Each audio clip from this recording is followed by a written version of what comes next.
ابو جال کو لے لیں، دماغ میں شک تھا، حالانکہ حضور میں کوئی شک نہیں۔ ایک دن آ کے کہنے لگا کہ بتائیے میری مٹھی میں کیا ہے؟ نبی پاک صلی اللہ تعالی علیہ وسلم نے فرمایا اگر میں نے بتا دیا، کہنے لگا اگر آپ نے بتا دیا تو میں کلمہ پڑھ لوں گا۔ حضور نے فرمایا میں نے بتا دینا ہے پر تو نے کوئی نہیں پڑھنا، میں بتا دینا ہے۔ کہ بتائیے تو حضور نے فرمایا چل سودا کر لیتے ہیں، اگر جو تیری مٹھی میں ہے وہی بتا دے پھر تیرا کیا خیال ہے؟ تو نبی پاک صلی اللہ تعالی علیہ وسلم نے کہا کیا بھئی ابو جہل کی مٹھی میں؟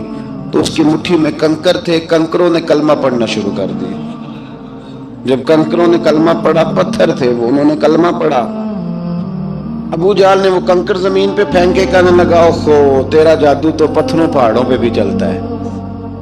اب جملہ کہنے لگا ہوں سمجھ لینا، ابو جہل گوشت کا آدمی تھا، کنکر پتھر تھے، پتھر کلمہ پڑھ گئے۔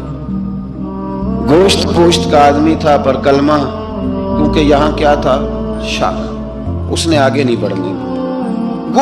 گوشت کا شخص ہو کے پتھروں سے آگے نکل نبی پاک صلی اللہ علیہ وسلم کی خدمت میں آیا۔ بلکہ وہ جو یہودی والی روایت ہے اس کے پس منظر میں بھی بعض محدثین نے لکھا ہے، اس کو بھی اسی نے بھیجا، کہنے لگا جاؤ نبی پاک سے جا کے کہو اگر وہ درخت آپ کا کلمہ پڑھے تو میں بھی پڑھ لوں گا۔ درخت، اب درخت ہوتے تو جاندار ہیں پر کلمے تو کوئی نہیں نہ پڑھتے۔ درخت سے بھی تو انسانوں سے کلمہ پڑھنے کی بات، اگر درخت پڑھے تو میں پڑھ لوں گا۔ نبی پاک صلی اللہ علیہ وسلم دور بیٹھے تھے، درخت دور تھا، اور امام سیوطی علیہ رحمہ نے لکھا ہے درخت بھی کیکر کا تھا۔ نبی پاک صلی اللہ علیہ وسلم نے فرمایا اس یہودی سے کہ تو جا کے درخت کو کہہ کہ تجھے نبی پاک بلاتے ہیں۔ فرمایا میں گیا تو پھر تم نے کہنا جادو کر کے بلایا ہے۔ احتیاط بھی کی، ہر چیز آنکھوں کے سامنے رکھی، تو جا کے کہہ کہ تجھے بلاتے ہیں۔ وہ بندہ گیا، جا کے کہنے لگا، اور امام سیوطی نے اس کو لکھا ہے، کہنے لگے اس نے نبی پاک کا نام بھی نہیں لیا، کیونکہ ابو جہل اینڈ کمپنی کو پتا تھا کہ مصطفیٰ کے نام میں بھی بڑی برکت، تو خالی نام بھی نہیں لیا۔ کہنے لگا درخت وہ جو سامنے بیٹھے ہیں نا وہ تجھے بلا رہے، نام نہیں لیا حضور کا، وہ جو سامنے بیٹھے ہیں نا، جاءت لدعوتہ الاشجار ساجدۃ۔ امام بوصیری کہتے ہیں درخت آیا اور سجدہ کرتا ہوا، زمین چیرتا ہوا آیا۔ کس طرح آیا؟ پہلے آگے جھکا، پھر پیچھے جھکا، دائیں جھکا، بائیں جھکا۔ یہاں بھی لکھنے والوں نے لکھا ہے کہ وہ نہ درخت اپنی جڑیں اکھیڑ رہا تھا، جب چلنا تھا نا اس نے حضور کی طرف آنا تھا تو آگے دائیں بائیں ہوا، جڑیں اکھیڑ رہا تھا۔ لیکن ہمارے استاد جب ہمیں یہ روایت پڑھایا کرتے تھے تو کہتے تھے جڑیں نہیں اکھیڑ رہا تھا، جب اس نے سنا مجھے نبی پاک نے بلایا تو اسے وجد ہو گیا تھا، وہ جھومنے لگ گیا تھا، جھوم رہا تھا، حضور نے مجھے بلا لیا، جاءت لدعوتہ الاشجار ساجدۃ۔ تو درخت آیا، اس نے آ کے نبی پاک کو سجدہ کیا، لکڑی کا بنا ہوا درخت ہے، سجدہ کیا۔ سجدہ کرنے کے بعد درخت اٹھا اور اٹھ کے اس نے نبی پاک کا کلمہ پڑھا۔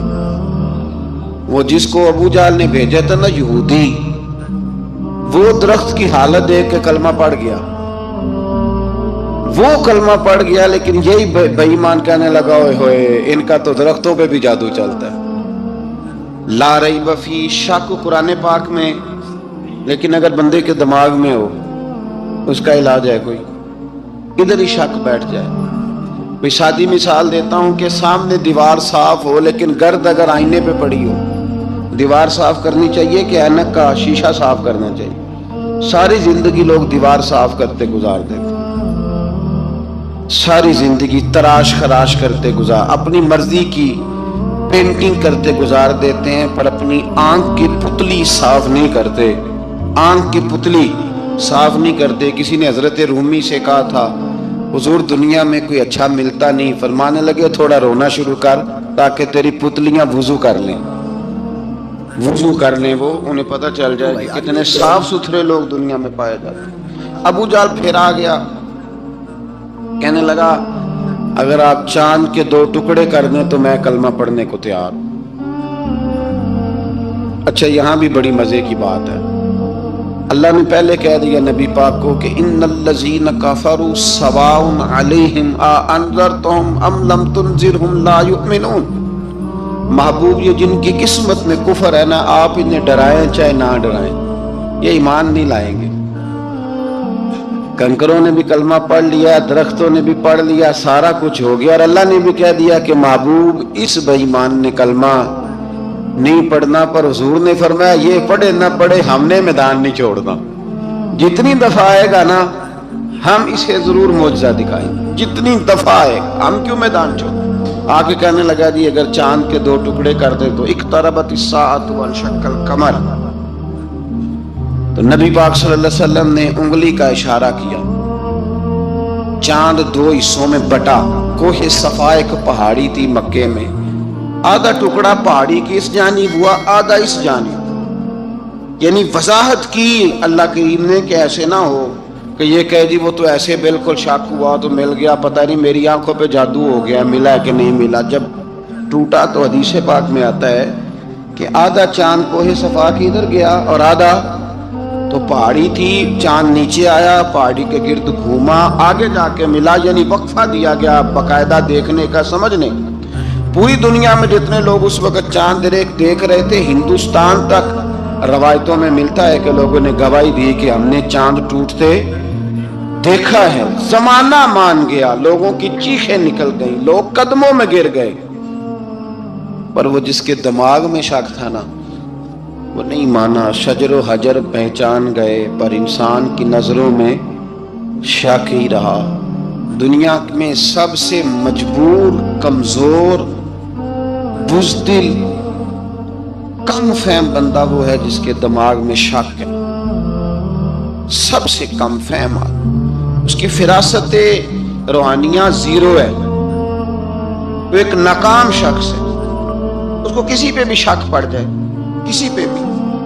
ہم نے دیکھا ہے جو عورت اپنے مرد پہ شک کرنے لگ جاتی ہے اس گھر کا کوئی علاج ہی نہیں ہوتا. جو شکوہ کرتی ہے روٹی کا، پیسوں کا، وہ کسی دور میں مسئلہ اس کا حل ہو جاتا ہے. جو نافرمان ہوتی ہے اس کا بھی مسئلہ کسی نہ کسی زمانے میں حل ہو ہی جاتا ہے. یہ جس کو شک پڑ جاتا ہے نا، شک، اس کا مسئلہ قیامت کی صبح تک حل نہیں ہوتا. اگر مرد کو شک پڑ جائے اس کا مسئلہ بھی کبھی زندگی میں دوبارہ حل. یاد رکھیں یہ جو شکوک و شبہات ہے نا، قرآن پورا شکوک و شبہات کا ازالہ کرتا ہے. کافر کے سوال کا جواب دیتا ہے، منافق کے سوال کا جواب دیتا ہے. قرآن مجید ہر ایک کی تسلی کراتا ہے، لیکن شروع میں بتا دیا کہ لا ریب فی، شک والی گنجائش اس میں. لوگ آج تک شک کر رہے ہیں کہ اللہ کا کلام ہے کہ نہیں، آج تک لوگ کہیں. تو میرے بھائی شکوک والی زندگی کمزور ہوتی ہے. شکوک والی عقل مند لوگوں کی زندگی کمزور زندگی ہے. صحابہ کرام عمل والے لوگ تھے، وہ بحثوں میں الجھے رہتے تو عمل نہ کر پاتے. ہمارے ہاں نہ بحث ہوتی ہے جس مسئلے کا کوئی تعلق ہی نہیں، الجھنوں سے نکل آئے. عمل کا رستہ، بحث جو ہوتی ہے یہ عمل کا رستہ روکتی ہے. عقل مند نہ بنے، فرما بردار بنے. میرے بھائی شکوک و شبہات والی جو لائف ہے، دیکھیں نا انبیاء کرام علیہ السلام کے بارے میں شکوک و شبہات ہیں، اولیاء عظام کے بارے میں. اب ایک نیا شک پیدا ہو گیا ہے کہ فیض ملتا ہے کہ نہیں ملتا. ہم نے فلانے ولی کو دیکھا نہیں، ساری زندگی اس کا نام لیا، فیض ملے گا کہ نہیں.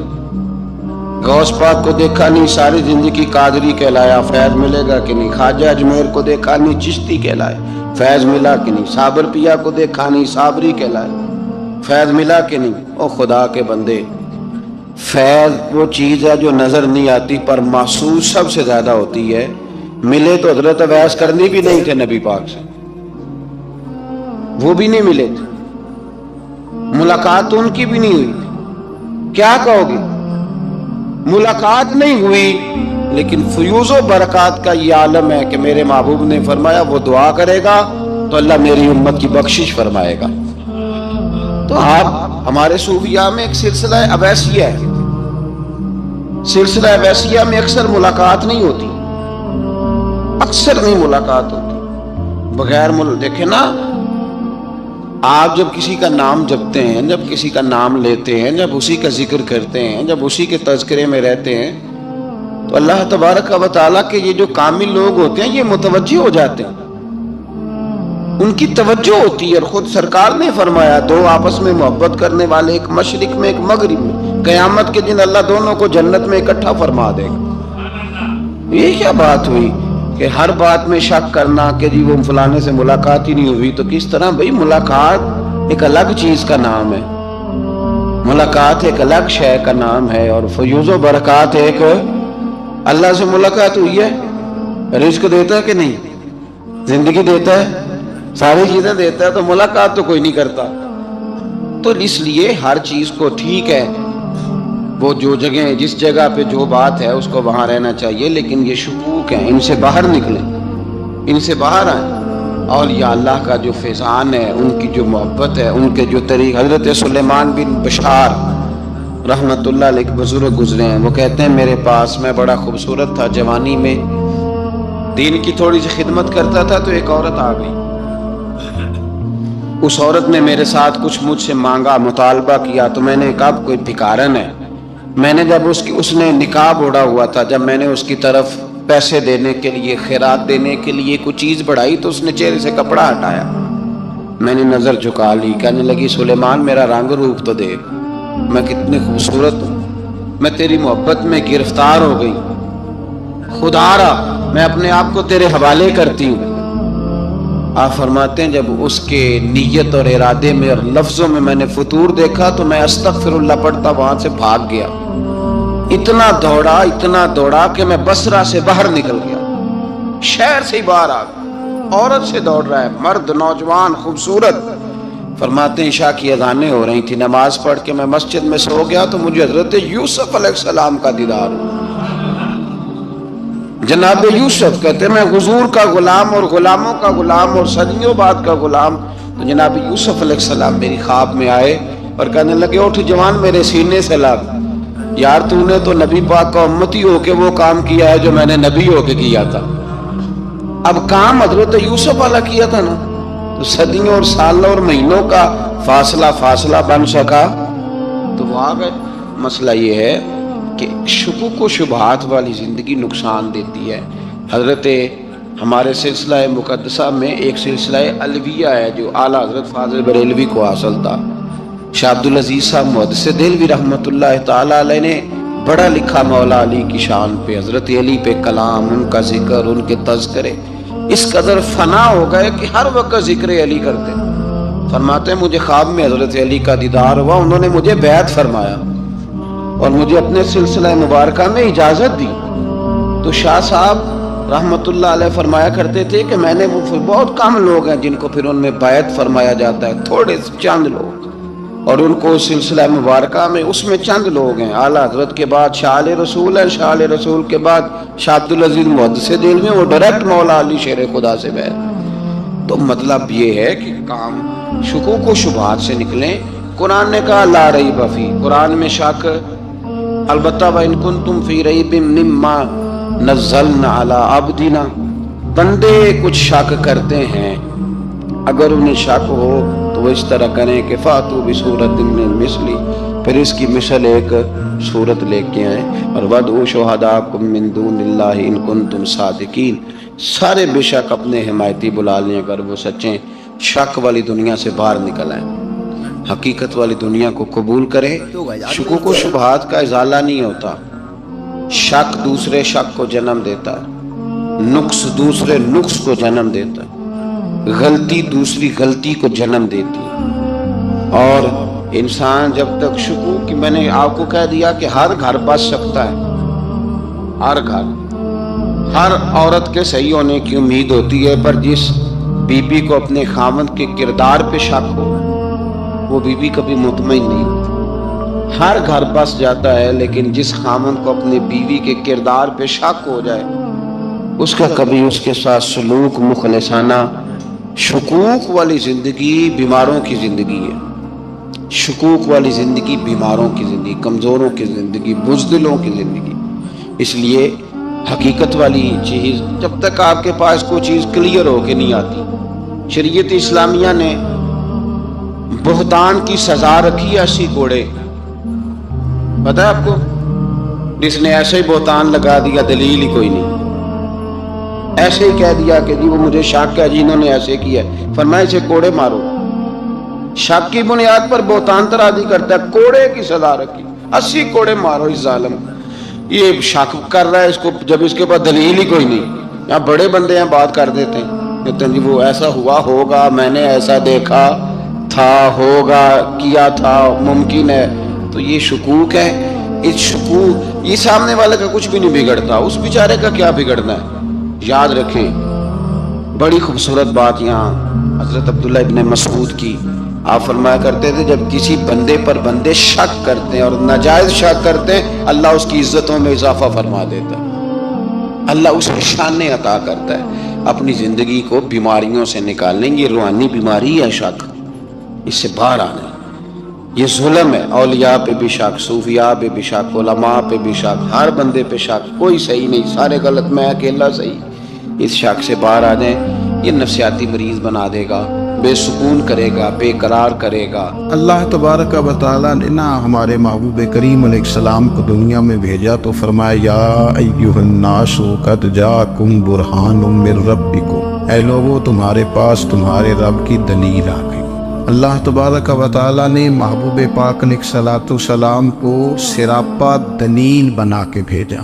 باقی انبیاء کرام علیہ السلام کے پاس بھی اپنی نبوت کے دلائل کے طور پر بے شمار معجزات تھے، اور حضور کریم علیہ السلام کے تو پورے وجود کو ہی اللہ نے معجزہ بنایا. اور نبی پاک صلی اللہ تعالیٰ علیہ وآلہ وسلم کی نبوت کی دلیلیں، حضور کے رسالت کے مستحکم دلائل جگہ جگہ آپ کو ملیں گے. سب سے پہلی چیز تو یہ سمجھنے والی ہے کہ نبی پاک علیہ السلام نے جس چیز کو سب سے پہلے اپنی نبوت کی دلیل کے طور پر بیان فرمایا وہ حضور کا کردار ہے، سیرت ہے، عمل ہے، حضور کا لوگوں کے ساتھ رویہ ہے.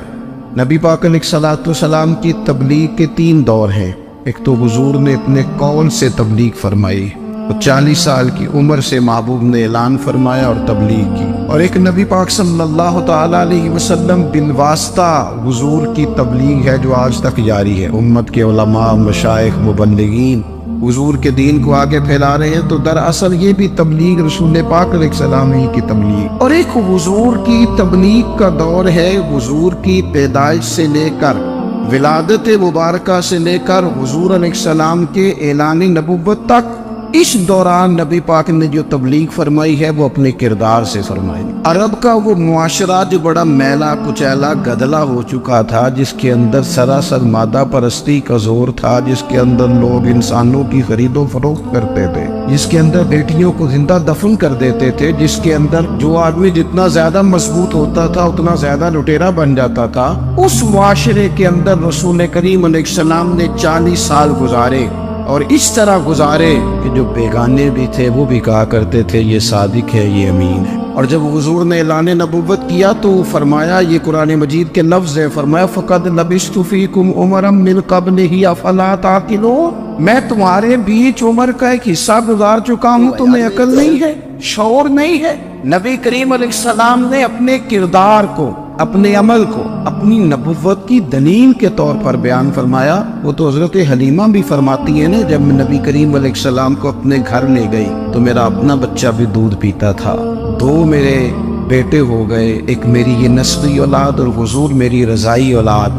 تو کہتی ہے جب میں کریم محبوب علیہ السلام کو اپنے سینے سے لگاتی تھی تو حضور میرے ایک پستان سے دودھ پیتے تھے اور دوسرا اپنے بھائی کے لیے چھوڑ دیا کرتے. یہاں سے رسول کریم علیہ السلام نے کردار کے ذریعے تبلیغ اور پھر اعلان نبوت سے پہلے ایک تنظیم عرب کے جوانوں پر، عرب کے سرداروں پر مشتمل بنائی گئی، جس میں نبی کریم علیہ السلام نے بڑا حصہ لیا سرکار نے، اور بڑے اہم لوگوں کو شعور حضور نے عطا فرمائے. وہ اس جماعت کا فیصلہ تھا کہ ہم سارے جوان، سارے بڑے لوگ ملیں گے. یہ حضور کے اعلان نبوت سے پہلے کی بات ہے. ہم بڑے لوگ ملیں گے، کسی بڑے کو کسی چھوٹے پر ظلم نہیں کرنے دیں گے، کسی آدمی کو کسی غریب کا حق نہیں کھانے دیں گے. حضور علیہ السلام نے نا اپنی کردار سے، اپنے عمل سے، اور آپ کا جو عمل ہوتا ہے نا وہ اصل ہوتا ہے. ایک ہوتا ہے آپ کوئی بات کرتے ہیں اور ایک ہوتا ہے کہ آپ کوئی عمل کرتے ہیں۔ آپ جب عمل کرتے ہیں تو عمل کے ذریعے بھی لوگوں تک بات پہنچتی ہے کہ دراصل آپ کا اٹھنا بیٹھنا چلنا پھرنا کیا ہے۔ میرے رسول کریم علیہ الصلوۃ والسلام کا اٹھنا بھی ایک نبی کا، بیٹھنا بھی ایک نبی کا، بات کرنا بھی ایک نبی کا، معاملات زندگی کرنا بھی ایک نبی کا، لین دین کرنا بھی ایک نبی کا۔ ایک شخص کہتے ہیں میں نے اعلان نبوت سے پہلے حضور علیہ السلام سے کوئی چیز خریدی تھی اور میں نے عرض کیا تھا آپ یہاں تشریف رکھے میں پیسے لے کے آتا ہوں، میں 3 دن کے بعد آیا۔ دیکھو یہ بات کرنی کتنی آسان ہے، بولنی کتنی آسان ہے، پر 3 دن یہاں میرے بھائی کو کسی شخص کو 2 گھنٹے انتظار کرنا پڑ جائے تو لوگ کہتے ہیں الانتظار وشد من القتل، یہ تو قتل سے زیادہ تکلیف والا معاملہ ہے منتظر رہنا کسی کا۔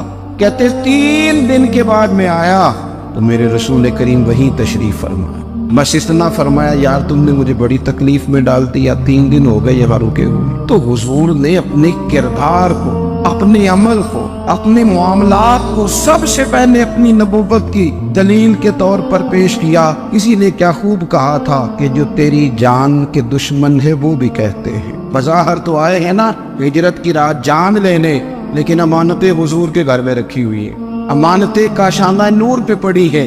وہ جو تیری جان کے دشمن ہے وہ بھی کہتے ہیں کہ امین تو ہے اور صداقت کی آبرو تو ہے۔ تو پہلے کردار، پھر دوسری بات اللہ تعالیٰ نے اپنے محبوب علیہ الصلوۃ والسلام کو اپنا مطلق نائب بنا کر، اپنا محبوب اعظم بنا کر، ویسے ہی سارے انسانوں کے بارے میں کہا وَإِذْ قَالَ رَبُّكَ لِلْمَلَائِكَةِ إِنِّي جَاعِلٌ فِي الْأَرْضِ خلیفہ، میں زمین میں اپنا نائب بنانے والا ہوں۔ لیکن حضور علیہ السلام تو محبوب ہے نا، حضور کی نیابت تو محبوبیت کے درجے پر فائز ہے۔ تو رسول پاک کو رب کریم نے اس طرح کا بنا کے بھیجا کہ حضرت عبداللہ ابن رواحہ رضی اللہ تعالیٰ عنہ بیان فرماتے ہیں کہ اگر حضور کوئی معجزہ نہ بھی دکھاتے، نبی کریم علیہ السلام سے کوئی اعجاز لوگ نہ بھی دیکھتے، تو محبوب کا تو چہرہ ہی اس طرح کا تھا، لوگوں نے دیکھتے جانا تھا اور کلمہ پڑھتے جانا تھا۔ لیکن باوجود اس کے میرے رسول پاک کا اعجاز یہ ہے، کمال یہ ہے کہ حضور کبھی اشارہ کر دیں تو چاند 2 ٹکڑے ہو جائے، کبھی دعا مانگ دیں تو ڈوبا ہوا سورج واپس آ جائے، کبھی محبوب گزرنے لگے تو پتھر آپ پر سلام پڑے، کبھی حضور پہاڑ پر چڑھ جائے تو پہاڑ وجد میں آ کر جھومنے لگے، محبوب کا کبھی نماز پڑھاتے ارادہ بن جائے تو اللہ تعالیٰ قبلے کا رخ ہی تبدیل فرما دے۔ کیا خوبصورت سوچ ہے اور کیا نظریہ دیتے ہیں بریلی کے امام، فرماتے اجابت کا جوڑا عنایت کا صحرا دلہن بن کے نکلی دعائے محمد، اور اجابت میں جھک کر گلے سے لگایا بڑی ناز سے جب دعائے محمد۔ دیکھو خدا کی رضا چاہتے ہیں دو عالم، خدا چاہتا ہے رضائے محمد صلی اللہ تعالی علیہ وسلم۔ اور ایک مقام پہ فرماتے ہیں نائب دست قدرت پہ لاکھوں سلام، نائب دست قدرت پہ لاکھوں سلام۔ تو اللہ تعالیٰ نے نبی پاک صلی اللہ تعالی وسلم کو جو اعجاز۔ پھر ایک اور بات، حضور امی ہے، دنیا میں آ کر محبوب نے کسی سے پڑھا ہی نہیں، میرے محبوب نے جتنا پڑھا ہے رب کریم سے ہی پڑھا ہے۔ الرحمن علم القرآن خلق الانسان،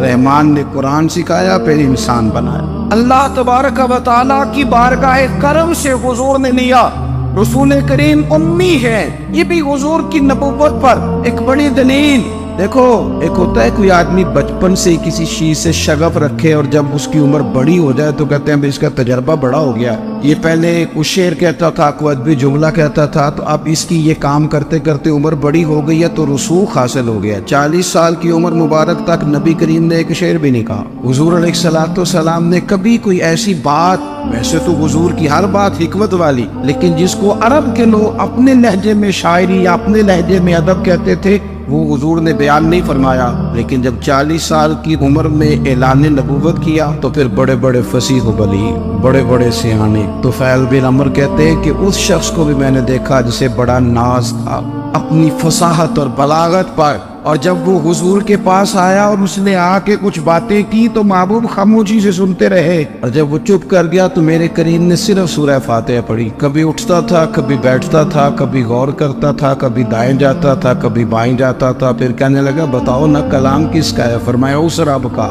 اس رب کا، اس رب کا جس کا میں رسول بن کے آیا ہوں۔ نبی کریم صلی اللہ تعالی علیہ وسلم امی ہے، لیکن حضور نے کائنات کے رازوں سے پردے ہٹا دیے، نبی کریم نے جینے کے سلیقے بتا دیے، حضور نے ہر شخص کو اس کے مقصد حیات سے آگاہ کر دیا۔ نبی کریم علیہ السلام نے وہ فلسفہ حیات بیان کیا کہ لوگوں کو صرف جینے میں مزہ نہیں آیا، مرنے میں بھی مزہ آنے لگا۔ لوگ آگے بڑھ بڑھ کے جانیں پیش کرنے لگے، اپنی اولادیں قربان کر، جو فلسفیوں سے کھل نہ سکا اور نکتہ بروں سے حل نہ ہوا، وہ راز ایک طیبہ والے نے بتلا دیا چند اشاروں میں۔ محبوب کریم امی ہیں، لیکن حضور نے اس طرح دنیا کو سکھایا، اس طرح دنیا کو پڑھایا، اس طرح حضور نے علم کے چراغ اور دیپ روشن کیے کہ قیامت تک جسے روشنی ملے گی نا، اسے صرف دروازہ مصطفیٰ سے ملے گی، اسے رسول کریم علیہ السلام کے تر دولت سے ملے۔ کچھ لوگوں نے کہا کہ اپنے پاس سے آیات بنا کے لاتے، اپنے گھر میں بیٹھ کے دعوے کر لینا تو کوئی مشکل کام نہیں نہ ہوتا، سارے لوگ ہی کر لیتے، بلکہ وہ ہمارے ایک بزرگ کہا کرتے تھے خیالی پلاؤ پکائیے کہ وہ کدے بھی کاٹ نہ پائیے، کیونکہ کون سا پیسوں کا ڈال رہے ہیں، وہ زیادہ ڈالیں آپ اور زیادہ ڈالیں۔ بہت سارے لوگ ہیں آج بھی، کچھ لبرل ہیں بیچارے، کچھ دین بیزار طبقہ ہے، وہ کہتے ہیں جناب ہمیں تو جدید باتیں بتائیں، ہمیں تو نئے اسلوب کے مطابق لے کے چلے، ہمیں تو بھائی سن، میرے نبی پاک علیہ السلام نے فرمایا میرا قرآن کبھی پرانا نہیں ہو، اسے پڑھ کے دیکھ، اس کی جدت کا حسن دیکھ، یہ تو کھلا ہوا باغ ہے، تو ایک دفعہ اس کے قریب آئے گا تو خوشبو ملے گی، دوسری دفعہ آئے گا تو اس سے زیادہ تازی ملے گی، ایک دفعہ پھل کھائے گا تو مزیدار ہوگا، دوسرا کھائے گا ہو سکتا ہے شکل ملتی جلتی ہو لیکن ذائقہ بڑا نرالا ہوگا۔ تو آ تو صحیح نہ، جب کچھ لوگوں نے کہا یہ خود سے بنا کے آیات لاتے ہیں تو فرمایا وَإِن كُنتُمْ فِي رَيْبٍ مِّمَّا نَزَّلْنَا عَلَىٰ عَبْدِنَا فَأْتُوا بِسُورَةٍ، اگر تمہیں کوئی شک ہے اس میں جو ہم نے اپنے بندہ خاص میں نازل کیا ہے تو تم بھی اس جیسی ایک آیت بنا کے لاؤ۔ اور چلو چیلنج کھلا دے دیا، فرما وَادْعُوا شُهَدَاءَكُم مِّن دُونِ اللَّهِ، اللہ اور اللہ والوں کو چھوڑ دو، تفسیری ترجمہ عرض کر رہا ہوں، یعنی صحابہ کو چھوڑ دو، حضور کے ماننے والوں کو چھوڑ دو، باقی ساری دنیا کے کافر اکٹھے ہو جاؤ، ایک آیت بس قرآن جیسی لے کے آؤ، ایک آیت لے کے آؤ، ان کنتم صادقین، اگر تم سچے ہو۔ جوانوں سنو، کہا ایک آیت، اور یہ چیلنج آج تک قرآن مجید کا موجود ہے، آج تک وَإِن كُنتُمْ فِي رَيْبٍ مِّمَّا نَزَّلْنَا عَلَىٰ عَبْدِنَا فَأْتُوا بِسُورَةٍ مِّن مِّثْلِهِ، تم قرآن کے مقابلے کی ایک صورت لے کے آؤ اور سارے حمایتی اکٹھے کر لو اپنے۔ ان کنتم صادقین، اگر تم سچے ہو۔ جواب تو ادھر سے آنا تھا نا، لیکن کائنات کے رب نے جواب بھی خود دیا، فرمایا فَإِن لَّمْ تَفْعَلُوا وَلَن تَفْعَلُوا، اگر تم نہ لا سکی، اور فرمایا تم لا سکتے بھی نہیں، نہ خنجر اٹھے گا نہ تلوار تم سے، یہ بازو میرے آزمائے ہوئے ہیں، وَلَن تَفْعَلُوا، تم لا بھی نہیں سکتے، فَاتَّقُوا النَّارَ الَّتِي وَقُودُهَا النَّاسُ وَالْحِجَارَةُ، پھر اس آگ سے ڈر جاؤ جس کا ایندھن آدمی اور پتھر ہے، اُعِدَّتْ لِلْكَافِرِينَ، بنائی کافروں کے لیے، مومنوں کے لیے تو رب نے جنت بنائی ہے، اُعِدَّتْ لِلْكَافِرِينَ، یہ دوزخ اللہ نے کن کے لیے بنائی ہے؟ اُعِدَّتْ لِلْكَافِرِينَ، کہتے ہیں کافر کے لیے بنایا۔ تو اللہ تبارک و تعالیٰ نے میرے رسول پاک صلی اللہ تعالی علیہ وسلم کو وہ کتاب عطا فرمائی، اور پھر حضور کی فصاحت و بلاغت، معرفت، دیکھو ایک ہوتا ہے گھنٹوں باتیں کرنا، ایک ہوتا ہے کئی والیم پر مشتمل، کئی جلدوں پر مشتمل کتب کا لکھنا، اور ایک ہوتا ہے کسی بندے کا ایک بات کرنا اور سامنے والے کی طبیعت کو اتنا جگا دینا کہ اگلی بات فوراً ہی اس کی سمجھ میں آ جائے۔ اور حضور نہ کسی کی انا کو نہیں جگاتے، ہم بعض اوقات کسی سے خطاب کرتے ہیں، بات کرتے ہیں تو سامنے والے کی انا کو جگا دیتے ہیں، ٹھیس پہنچاتے ہیں، وہ کہتا ہے چل پھر تگڑا ہو جائے میں بھی آیا۔ حضور انا نہیں جگاتے تھے، میرے نبی پاک ضمیر جگاتے تھے تاکہ وہ شخص فیض حاصل کر سکے، اسے کچھ ملے۔ نبی کریم کا جو انداز تکلم ہے وہ اس طرح کا ہوتا تھا کہ انسان خود بخود کھل اٹھتا تھا کہ مطلب یہ بات ہونے کیا لگی ہے، مطلب حضور کیا فرمانے لگے۔ نبی کریم صلی اللہ تعالی علیہ وسلم، ایک دن محبوب کریم نے صحابہ کے دیے حضور کی فصاحت و بلاغت دیکھے، فرمایا محبوب نے کتنا نادان ہے وہ شخص جو اپنے ماں باپ کو گالی دے۔ کھلی ہو گئی لوگوں کی آنکھیں، کان کھڑے ہو گئے کہ یا رسول اللہ کون ایسا بدبخت ہے جو ماں باپ کو گالی دے گا۔ اب جب سوالات ذہنی سطح پر پوری طور پر ابھر گئے نا، اب رسول کریم نے بات سمجھائی۔ یہ ہے فصاحت و بلاغت، تیرے آگے ہے یوں دبے نچے۔ فصحا عرب کے بڑے بڑے، کوئی جان منہ میں زبان نہیں بلکہ جسم میں جان نہیں۔ یا رسول اللہ کون ایسا نالائق ہے جو ماں باپ کو گالی دے؟ اب جب ذہنی سطح یہاں تک ابھر آئی تو اب حضور نے سمجھایا، اور میں جب تم کسی کے ماں باپ کو گالی دو گے نا تو وہ بھی تو جواب میں تمہارے ماں باپ کو دے گا، تو فی نفس ہی یہ تم نے خود ظلم کیا ہے اپنے ماں باپ۔ کیوں تم نے ایسا لہجہ اختیار کیا کہ جس سے سامنے والے کی انا جاگ جائے اور تمہارے مقابلے میں آ کر کے کھڑا ہو جائے؟ کیوں تم نے اس طرح کے انداز اختیار کیے کہ جس سے سامنے والا بھی سارے پنجے کھڑے کر کے باہر نکل آیا کہ آ رہے ہو پھر میں بھی میدان میں حاضر ہوں؟ رسول کریم کی فصاحت، بلاغت دیکھیں نا، حضور 2-4 جملوں میں ساری بات سمجھا جاتے۔ ایک حدیث پاک اگر ہماری سمجھ میں آ جائے، ایک روایت نبی پاک صلی اللہ تعالی علیہ وسلم نے فرمایا، خوبصورت مسلمان وہ ہے جو بے مقصد باتوں کو چھوڑ دے۔